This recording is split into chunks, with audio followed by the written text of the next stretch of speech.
Hello students, हम लोग class plus two के अंदर अपने सेकंड चैप्टर के बी पार्ट पे हैं। सेकंड चैप्टर के बी पार्ट में जो टॉपिक अभी हमें डिस्कस करना है that is voltmeter. Volt meter के बारे में हमें बात करनी है।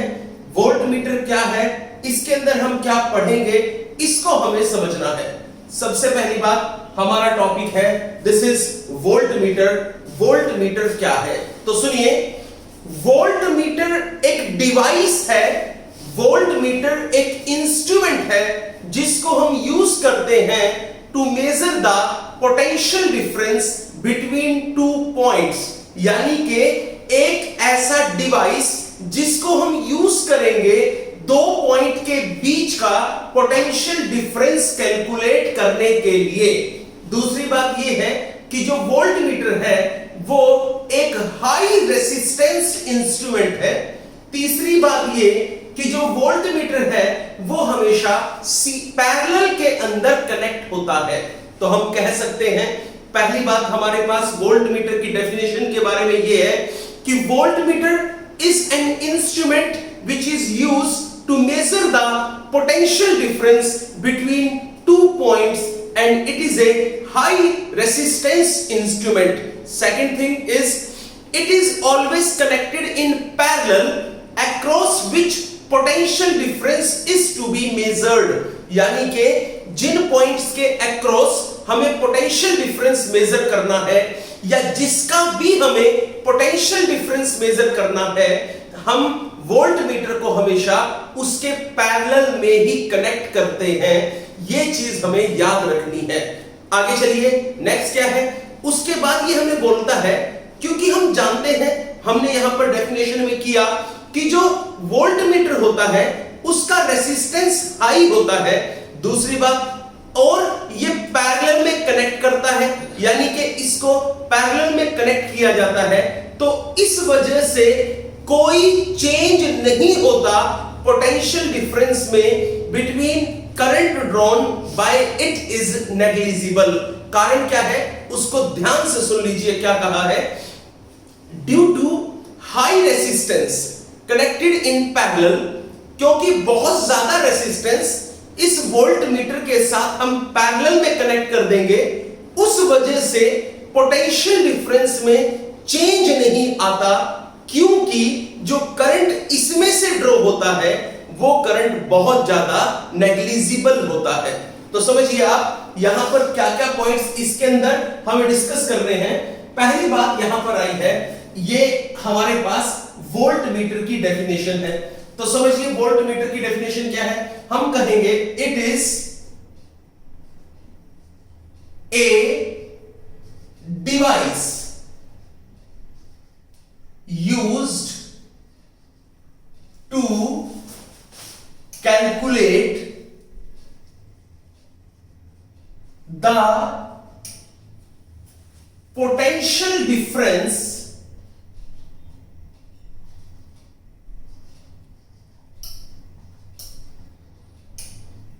between two points। आप कहोगे it is a device which is used to calculate the potential difference between two points। आगे चलिए, नेक्स्ट क्या है, इसका रेसिस्टेंस हाई होता है, तो आप कहोगे हाई रेसिस्टेंस, इसका रेसिस्टेंस हमेशा हाई होता है, दैट्स व्हाई हम कहेंगे it is A high resistance instrument.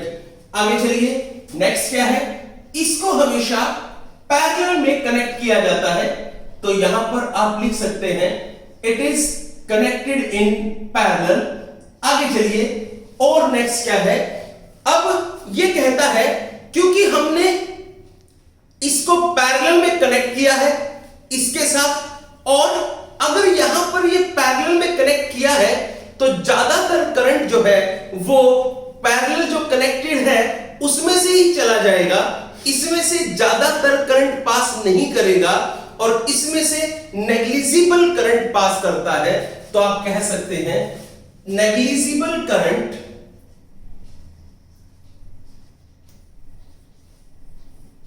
negligible current drawn through it, इसमें से नेग्लिजिबल करंट ड्रॉ होता है। चलिए अब हम आगे चलते हैं। अब हम यहां पर इसी से लिंक नेक्स्ट टॉपिक हम डिस्कस करते हैं। This is conversion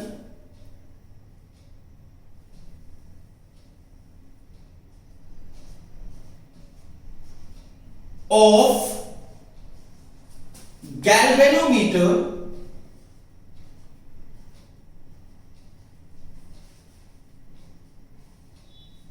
into voltmeter।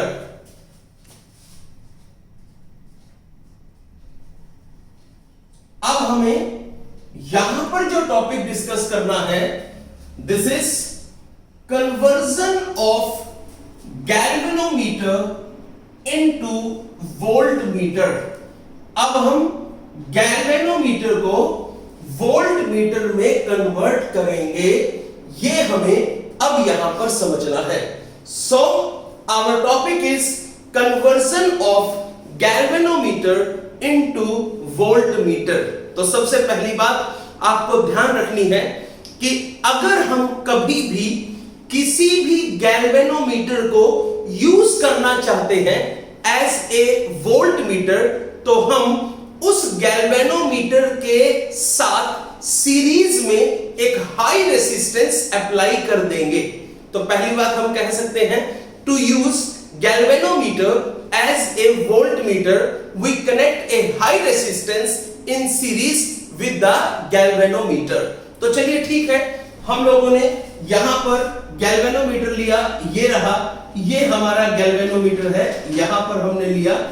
इस गैल्वेनोमीटर के साथ सीरीज में हमने हाई रेसिस्टेंस अप्लाई कर दिया, ये हमने हाई रेसिस्टेंस अप्लाई किया। आई रिपीट अगेन, ये हमने गैल्वेनोमीटर लिया, गैल्वेनोमीटर का रेसिस्टेंस कैपिटल जी है, इसके साथ हमने हाई रेसिस्टेंस अटैच कर दिया है। अब हम आगे चलते हैं। अब हम इस गैल्वेनोमीटर को, जिसका रेसिस्टेंस G है, इस गैल्वेनोमीटर को जो हमारे पास यहां पर दे रखा है, इस गैल्वेनोमीटर को हम वोल्टमीटर में कन्वर्ट करना चाहते हैं। तो इसके लिए हमें क्या करना है, उसको सुन लीजिए, उसको समझ लीजिए क्या करना है। हम अगर इस गैल्वेनोमीटर को एज ए वोल्टमीटर कन्वर्ट करना चाहते हैं, तो हम एक काम कर लेंगे, और वो जो काम है वो हम लोगों ने लास्ट टाइम भी किया था। हम इस गैल्वेनोमीटर के साथ पैरेलल में एक शंट लगा देंगे, और जो शंट हम यहां पर ले रहे हैं, दैट इज हियर, वो हम लोगों ने यहां पर लिया, ये लीजिए, यहां पर हमने इसके साथ शंट अटैच कर दिया है, ये रहा। आपको पता है, आपको याद होगा, शंट की डेफिनेशन हमने डिस्कस की थी कि शंट एक हाई रेसिस्टेंस इंस्ट्रूमेंट होता है। तो ठीक है, हम लोग यहां से इसको करंट सप्लाई दे देंगे, यहां से हमने इसको करंट की सप्लाई दी है, ये रहा। अब हम आगे चलते हैं। This is I current. मान लेते हैं कि जो हमारा गैल्वेनोमीटर है, वो गैल्वेनोमीटर वो एक पर्टिकुलर बहुत कम करंट में ही हमें फुल स्केल डिफ्लेक्शन दे देगा। यानी कि मान लीजिए यहां पर जो करंट इसको चाहिए, that is only IG current में, ये हमें फुल स्केल डिफ्लेक्शन दे देगा। तो जो यहां पर करंट जाएगा, that is I minus IG, there is shunt, ये हमने यहां पर शंट अटैच किया है। आई रिपीट, यहां पर जो मैं बता रहा हूं उसको ध्यान से सुनिए। मैंने आपको वोल्टमीटर के बारे में बता दिया। वोल्टमीटर एक ऐसा डिवाइस है जिसको हम यूज कर सकते हैं किन्हीं भी दो पॉइंट्स के बीच में पोटेंशियल डिफरेंस कैलकुलेट करने के लिए। वोल्टमीटर एक हाई रेसिस्टेंस इंस्ट्रूमेंट है। वोल्टमीटर को हमेशा पैरेलल में अटैच किया जाता है और इसके अंदर बहुत कम करंट ड्रॉ करता है। उसका कारण क्या है? क्योंकि यहां पर जो हम वोल्टमीटर बनाएंगे, इस वोल्टमीटर के पैरेलल में हम लोगों ने शंट को लगा दिया है। अब बहुत ज्यादा करंट तो इस शंट में से ही पास कर जाएगा, तो इसका मतलब इसमें से negligible amount of current pass करेगा। जब इसमें से यहां पर negligible amount of current pass करेगा तो हम कह सकते हैं कि यहां से अब ये वोल्टमीटर हमारा सिक्योर है और इसमें बहुत कम करंट पास करता है। चलिए, हम लोगों ने यहां से करंट आई इसको दिया, आई करंट का एक पार्ट गैल्वेनोमीटर में जाएगा और गैल्वेनोमीटर यहां हमें फुल स्केल डिफ्लेक्शन दे देगा। आईजी करंट की वजह से गैल्वेनोमीटर हमें फुल स्केल डिफ्लेक्शन दे देता है। आगे चलिए, नेक्स्ट इज बाकी जो बचा हुआ करंट है वो करंट यहां से आ जाएगा।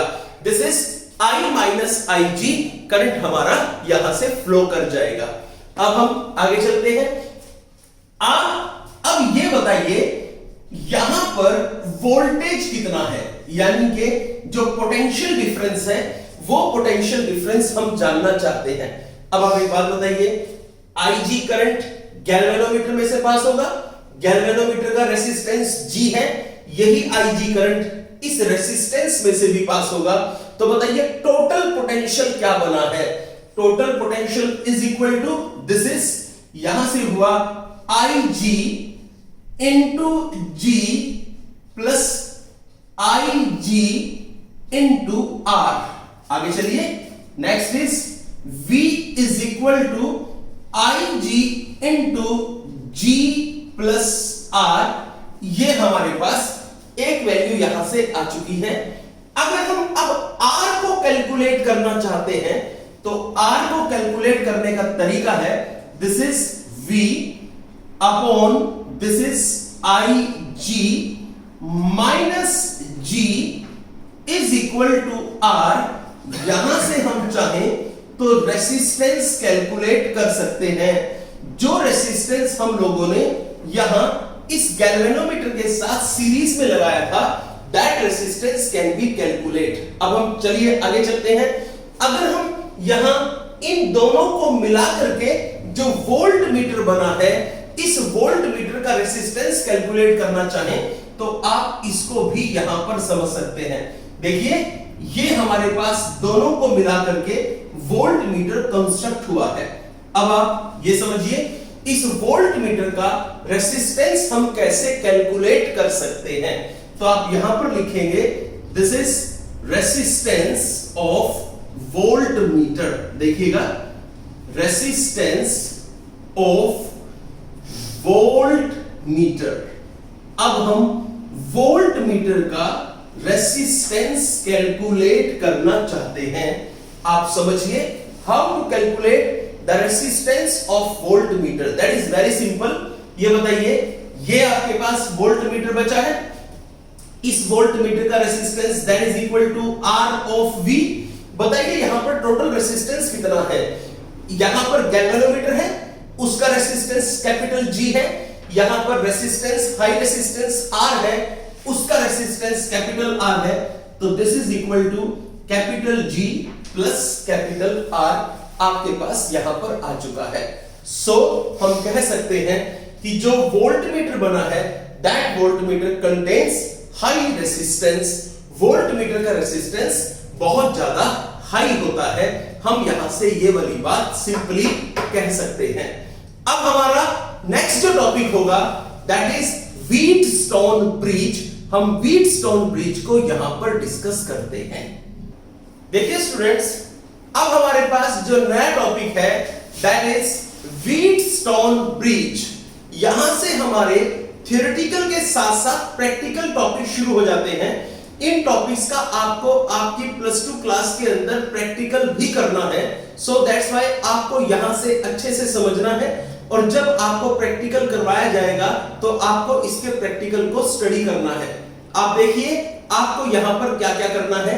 हमारा टॉपिक है Wheatstone bridge. Question arises, what do you mean by the Wheatstone bridge? Wheatstone bridge क्या है? व्हीटस्टोन ब्रिज के अंदर हमें क्या पढ़ना है और व्हीटस्टोन ब्रिज किसने बनाया, कब बनाया, इसके बारे में हम बात करते हैं। तो बच्चों, व्हीटस्टोन ब्रिज 1843 में कंस्ट्रक्ट हुआ। ब्रिटेन के एक फिजिस्ट थे, यानी कि एक ब्रिटिश फिजिस्ट जिनको हम कहेंगे name was Charles C Wheatstone. उन्होंने इसको बनाया था, चार्ल्स सी व्हीटस्टोन ने 1843 में इसको बनाया था। और इसको बनाने का उनका पर्पस क्या था, इस चीज को अब आप ध्यान से सुन लीजिए। उन्होंने इसको बनाया था किसी भी एक कंडक्टर का, चाहे वो कंडक्टर आपके पास एक वायर क्यों ना हो, चाहे वो कंडक्टर आपके पास कोई भी छोटे से छोटा कंडक्टर आपने ले लिया, अब उस कंडक्टर का अगर आप एक्यूरेटली रेसिस्टेंस मेजर करना चाहते हो, तो किसी भी कंडक्टर के रेसिस्टेंस को एक्यूरेटली मेजर करने के लिए उन्होंने एक डिवाइस बनाया, and that device is known as Wheatstone bridge. तो आप कह सकते हैं Wheatstone bridge is a device which is used to measure the resistance of a conductor। किसी भी कंडक्टर के रेसिस्टेंस को मेजर करने के लिए हम जिस डिवाइस को यूज करते हैं, that is known as Wheatstone bridge. तो आप कह सकते हैं सिंपली इसके अंदर it is a device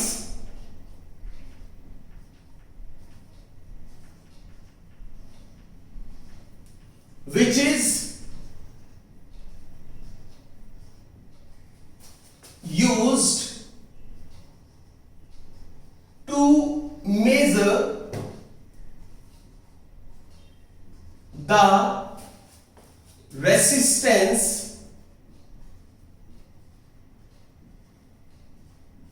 of a conductor। It is a device which is used to measure the resistance of a conductor। जो व्हीटस्टोन ब्रिज होता है, इसके अंदर हम 4 रेसिस्टेंस लेते हैं और उन 4 रेसिस्टेंस को हम अपने हिसाब से एडजस्ट कर लेंगे। तो चलिए हम लोग यहां पे डायग्रामेटिकली इसको समझते हैं, डायग्राम के मीडियम से इसको समझते हैं, किस तरीके से हम यहां पर इसके अंदर 4 रेसिस्टेंस को एडजस्ट करेंगे, आपको उसे समझना है। सबसे पहले यहां पर आपको बता देना चाहूंगा, it consist of 4 resistance which form a quadrilateral. ये 4 रेसिस्टेंस से मिलकर के बनता है और वो चारों के चारों रेसिस्टेंस एक क्वाड्रिलेटरल को कंस्ट्रक्ट करेंगे। उन सभी के सभी जो आपने 4 रेसिस्टेंस लिए हैं, यानी कि वो रेसिस्टेंस जो आपके पास है वो आपने वायर की फॉर्म में ले लिए हैं, यानी कि आप ये कह सकते हैं कि आपने यहां पे 4 वायर एडजस्ट की है और वो चारों की चारों वायर्स का अपना अपना कुछ ना कुछ रेसिस्टेंस है। तो आप ऐसा भी कह सकते हो कि हमने 4 रेसिस्टेंस एडजस्ट करके एक क्वाड्रिलेटरल बनाई है। आप ऐसा भी कह सकते हो कि हम लोगों ने 4 वायर को कनेक्ट किया है और 4 वायर्स में से हमें किसी एक वायर का रेसिस्टेंस कैलकुलेट करना है। तो चलिए ठीक है, हम यहां पर इस कंस्ट्रक्शन को तैयार करते हैं, इसके बारे में हम यहां पर डिस्कशन करना शुरू करते हैं। देखिएगा, हम लोगों ने यहां पर 4 वायर लेकर के एक क्वाड्रिलेटरल कंस्ट्रक्ट की। ये लीजिए, ये हमारे पास एक क्वाड्रिलेटरल है, यहां पर हमने ये क्वाड्रिलेटरल बना ली है। ये लीजिए, ये हमारी यहां पर क्वाड्रिलेटरल हमने एडजस्ट की है कुछ इस तरीके से। आगे चलिए, इनका अपना रेसिस्टेंस है, तो इनको हम इस तरीके से रेसिस्टेंस की फॉर्म में कनेक्ट करेंगे। यहां पर हमने दूसरी क्वाड्रिलेटरल ली है, इसका भी अपना रेसिस्टेंस है, इसको भी हम यहां पर इस तरीके से एडजस्ट करेंगे। यहां पर हमने तीसरा जो हमारा आर्म इसकी है वो हमने यहां पर ली। नेक्स्ट जो वायर हमारे पास है वो वायर हमने यहां पर एडजस्ट की है, ये लीजिए। आगे चलते हैं, हमने इनको नाम दिया, दिस पॉइंट इज ए, ये रहा, this is B, this is C and this is D. ये हमने यहां पर एडजस्ट कर ली है। आगे चलिए, ये जो हमारे पास आर्म है, दिस इज ए बी, इसका अपना एक रेसिस्टेंस होगा। उस रेसिस्टेंस को हमने कहा इट कंटेन्स रेसिस्टेंस P, इसका रेसिस्टेंस P है। आगे चलिए, यहां पर दिस इज BC आर्म, इसका रेसिस्टेंस Q है, ये लीजिए यहां पर दिस इज AD आर्म, इसका रेसिस्टेंस R है, और ये CD आर्म, इसका रेसिस्टेंस S है। आगे चलते हैं। अब हम यहां पर एक काम और कर देंगे, हम यहां इसके अंदर अब करंट को फ्लो कराएंगे। करंट को फ्लो करा के अब सबसे पहले चलिए हम इसके अंदर से करंट का फ्लो कराते हैं। तो देखिए यहां से हमने इसके अंदर करंट का फ्लो कराया, एक सेल हमने यहां पर इसके साथ अटैच किया, यहां से हमने इसके साथ एक सेल को कनेक्शन दिया, यहां से इधर ये लीजिए, और यहां से इसके साथ हमने लास्ट में फिर एक कनेक्शन एडजस्ट किया, ये लीजिए, ये यहां से इधर, और आगे चलिए इस पोर्शन से हमने यहां पर लिया है। हमने इसके साथ यहां पर सेल कनेक्ट किया, ये लीजिए बच्चे, यहां पर हमने इसके साथ सेल कनेक्ट कर दिया। This cell contains EMF E, यहां पर इसका जो EMF है दिस इज E, साथ में एक की लगा दी, ये रही, दिस इज ए की, इट इज नेम एज की K1, ये की K1 हमने यहां पर लगा दी है। अब आप एक चीज समझिए, जब हम यहां से करंट को फ्लो करा देंगे तो अगर तो इस पोर्शन में पोटेंशियल ज्यादा होगा तो करंट फ्लो करेगा फ्रॉम B टू D। आप जानते हैं वो क्यों होगा?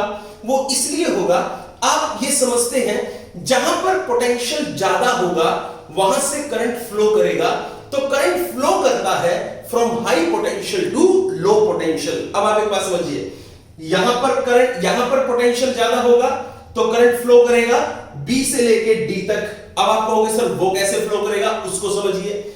यहां पर हम इसके साथ इधर एक गैल्वेनोमीटर को कनेक्ट कर देंगे, ये लीजिए, ये हमने गैल्वेनोमीटर इसके साथ कनेक्ट किया, और साथ में हमने यहां पर एक की को अटैच कर दिया, ये रही की, यहां से इधर आए, दिस इज की K2। अब आप सुन लीजिए, इसको ध्यान से समझ लीजिए।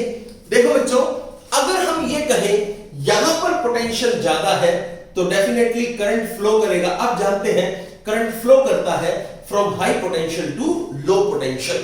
डेफिनेटली करंट हाई पोटेंशियल से लो पोटेंशियल तक फ्लो करता है। सबसे पहली बात जो आपको इसके अंदर लिखना है, मैं आपको वो सबसे पहले बता रहा हूं। आपको देखा आपने यहां पर इसके अंदर यहां पे 4 रेसिस्टेंस हैं, हम कहेंगे it consist of 4 resistance P, Q, R and S forms side. चारों के चारों रेसिस्टेंस मिल करके एक क्वाड्रिलेटरल की चारों साइडें बनाते हैं। आगे चलते हैं, एक गैल्वेनोमीटर यहां पर लिया G, और एक की यहां पर ली, this is K2, is connected between the points B and D। आगे चलिए, जब हम एक सेल यहां पर कनेक्ट कर देंगे और इस Q1 को यहां पर इसके साथ कनेक्ट किया तो हम कह सकते हैं यहां पर हमने A और C के बीच में सेल और की को कनेक्ट कर दिया है। नाउ अब हम एक चीज और देख लें, ये जो हमारे पास P है और ये जो हमारे पास Q रेसिस्टेंस है, this P and Q resistance are name as ratio resistance, यानी कि इनकी वैल्यू हमें पता है, इनके बीच में क्या रेशियो है हमें उस वैल्यू का भी पता होता है। आगे चलिए नेक्स्ट, ये जो R हमारे पास है this is known as known resistance, इसको हम नॉन रेसिस्टेंस कहते हैं, और जो S है this is called unknown resistance. हमें इस S की वैल्यू कैलकुलेट करनी है। I repeat again, this P and Q is known as ratio resistance, this R is known as known resistance and this S is called unknown resistance। आगे चलिए, अब एक बात समझिए और ध्यान से देखिए, अगर मैं यहां से इस की K1 को प्रेस कर दूं, यानी कि करंट फ्लो करना शुरू कर दे, और मैं यहां पर इस की K2 को भी प्रेस कर दूं, यानी कि यहां से भी ये वाला सर्किट भी क्लोज हो जाए और ये वाला सर्किट भी क्लोज हो जाए, तो दोनों की दोनों की को मैंने प्रेस किया, दोनों के दोनों सर्किट क्लोज हो गए हैं। अब आप ये देखिए, जो गैल्वेनोमीटर है that galvanometer will show deflection.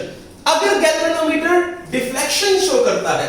आपकी नॉलेज के लिए बताऊं, गैल्वेनोमीटर की जो निडल है वो हमेशा बीच में रहती है, यानी कि गैल्वेनोमीटर की निडल का जीरो हमेशा सेंटर में होता है।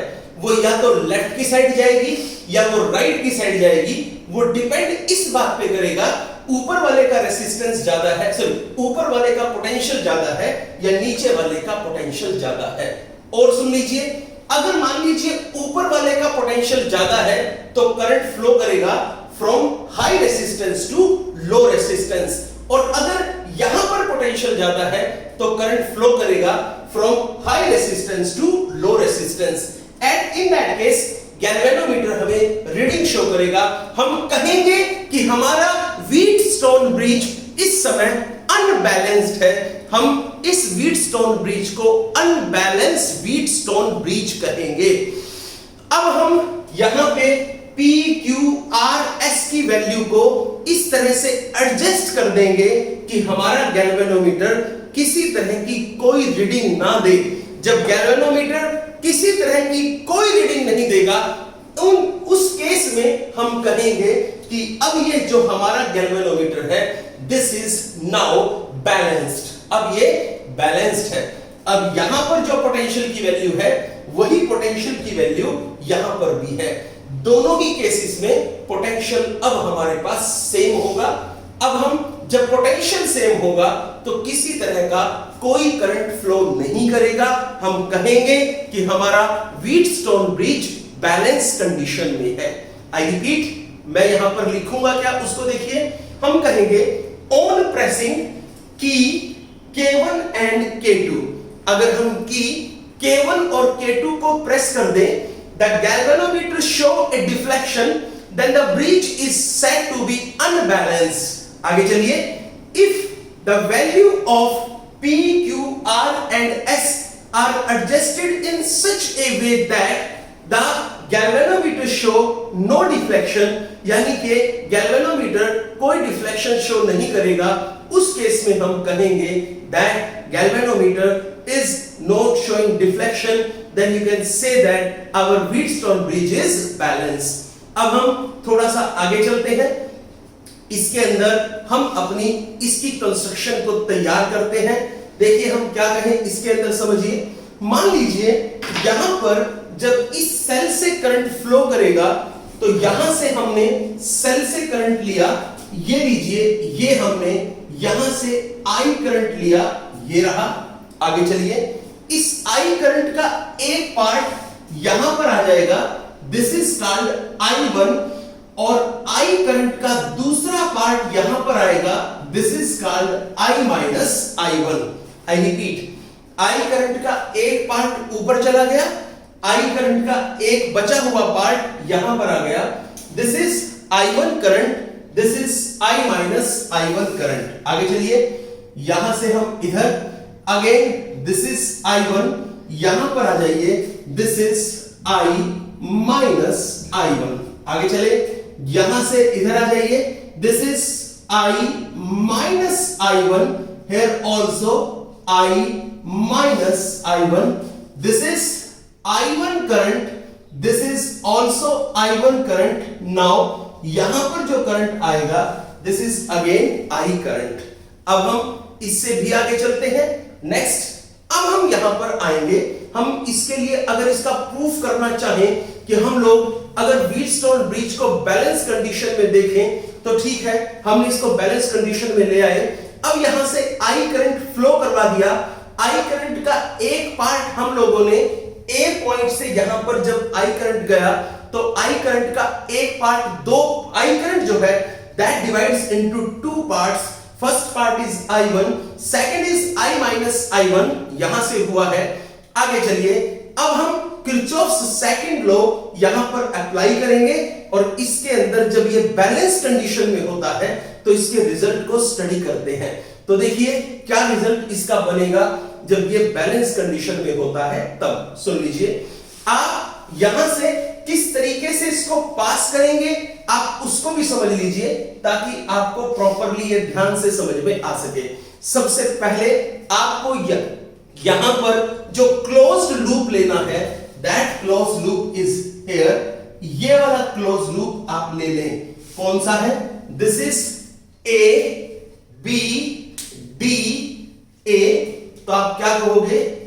इन loop A B D A. चलिए कैसे देखेंगे आप इसको, समझिए। जब हम यहां से जाएंगे इधर, तो I1 करंट यहां इस डायरेक्शन में है, हमारी डायरेक्शन भी यही है। इन दैट केस ये हमारे पास रेसिस्टेंस P है, करंट हमारा I1 है, तो हम लिखेंगे this is I1 into P। आगे चलिए। नाउ यहां पे कोई करंट फ्लो नहीं कर रहा, तो ठीक है। दिस इज, यहां पर जब कोई करंट फ्लो नहीं कर रहा तो करंट की वैल्यू 0 है, तो ये कंप्लीट यहां से 0 हो गया। आगे चलिए। अब हम यहां D से A जाएंगे। इन दैट केस करंट की डायरेक्शन ये रही, हमारी डायरेक्शन करंट की डायरेक्शन के अपोजिट है। हम ऐसे लिखेंगे दिस इज माइनस I1, यहां पर बंद करो इसको, और इनटू R ये हमने लिखा। यहां पर कोई EMF नहीं है, that's why it is equal to 0। हमने इसको 0 के बराबर लिखा है। आगे चलिए। Next is I1 into P is equal to, इधर ले आइए, हमारे पास आ गया this is I minus I1 into R, equation number first, ये हमारे पास हुआ है। आगे चलिए। नेक्स्ट, अब हम इसके सेकंड लूप को देखते हैं। जो सेकंड लूप हमारे पास है, दैट इज, यहां से ले लीजिए, ये B है, ये C है, ये D है, और फिर ये B है। दिस इज हियर, ये बना B C D B, यानी कि आप कहोगे in loop B C D B, ये हमारे पास यहां पर लूप बनता है। इसके अंदर क्या होगा उसको समझिए। I1 करंट यहां से पास होगा, Q रेसिस्टेंस ये रहा, it will become I1 into Q। आगे चलिए। यहां से आप इधर आएंगे तो करंट अपोजिट डायरेक्शन में है, आपको इधर जाना है C से D, करंट D से C है। इन दैट केस आप लिखेंगे minus I1 into this is S, ये हुआ इक्वल टू 0, ये बना। आगे चलिए। Now I1 into Q is equal to I minus I1 into S, ये रहा। This is called equation number second. Now from, अगर हम देखें from equation first and second, क्या किया जाए? हम इन दोनों इक्वेशंस को यहां पर एक दूसरे से डिवाइड कर देंगे। अगर डिवाइड कर देंगे तो आप देखिए यहां पर क्या बचा, this is I1 into P upon I1 into Q equal to I minus I1 into P, R upon I minus I1 into S। आगे चलो। I1 से I1 कैंसिल, यहां I माइनस I1 से I minus I1 cancel. This is P upon Q is equal to R upon S। ये लीजिए, ये हमारे पास यहां पर रिजल्ट आया है। ये जब व्हीटस्टोन ब्रिज बैलेंस होता है तो वो इस कंडीशन को फॉलो करेगा। From here we can calculate the value of S। हम यहां से, हमें ये पता है ये रेशो रेसिस्टेंस है, ये R हमारा नोन रेसिस्टेंस है, ये हमारा अननोन रेसिस्टेंस है। हम रेसिस्टेंस बॉक्स की मदद से इस एक्सपेरिमेंट को कर सकते हैं। अदरवाइज अगर हमारे पास वायर्स दे रखी हो, उनमें से कुछ का रेसिस्टेंस हमें पता हो और किसी एक का रेसिस्टेंस कैलकुलेट करना हो, तो भी हम ये एक्सपेरिमेंट कर सकते हैं। आपके स्कूल के अंदर प्रैक्टिकल्स के अंदर ये है, तो आपको ये वहां से करने को मिल जाएगा। नेक्स्ट लेक्चर में हम व्हीटस्टोन ब्रिज के बेसिस पे जो नेक्स्ट टॉपिक होगा, that will be slide meter bridge. हम उसको डिस्कस करेंगे। ये हमारे पास इसका नेक्स्ट लेक्चर बनता है। आप वीडियो को बार बार देखें, ये बहुत इंपॉर्टेंट टॉपिक है। All the best.